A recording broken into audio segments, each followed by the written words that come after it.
Greater Sylhet development and welfare council in UK Scunthorpe শাখার উদ্যোগে স্থানীয় কমিউনিটি হলে অনুষ্ঠিত হয়েছে এক ইফতার ও দোয়া মাহফিল। বিস্তারিত জানাচ্ছেন আমাদের হাল ও স্কানথর্প প্রতিনিধি জামাল আহমেদ। ক্যামেরায় ছিলেন আবদুল্লাহ আল আজিজ।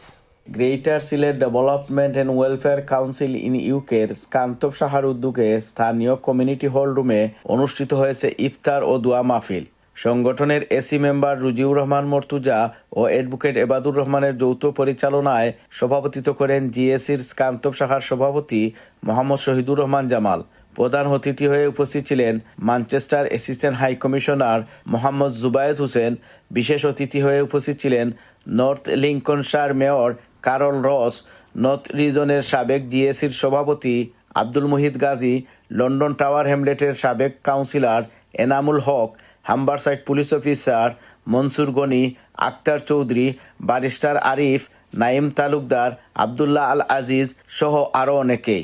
আজকে এই অনুষ্ঠানে যারা যুক্ত হয়েছেন সবাইকে আমার এই ব্রাঞ্চের পক্ষ থেকে আন্তরিক অভিনন্দন এবং শুভেচ্ছা জানাচ্ছি। কমিউনিটির বিভিন্ন পর্যায়ের কমিউনিটির সদস্যবৃন্দ স্কানথর্পের আশেপাশে তারা এসে অংশ নিয়েছেন এবং অত সুন্দরভাবে আমরা সবাই একসাথে ইফতার করেছি।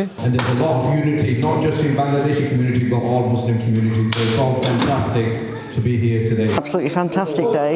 I'm so grateful to have been invited to share this evening with you all. অনুষ্ঠান শেষে বহির্বিশ্বের মুসলিম উম্মার সুখ শান্তি কামনা করে হাফিজ নজরুল ইসলামের দোয়ার মধ্য দিয়ে আনুষ্ঠানিকতা সম্পূর্ণ হয়। Jamal Ahmed, channel S news, স্কানথর্প।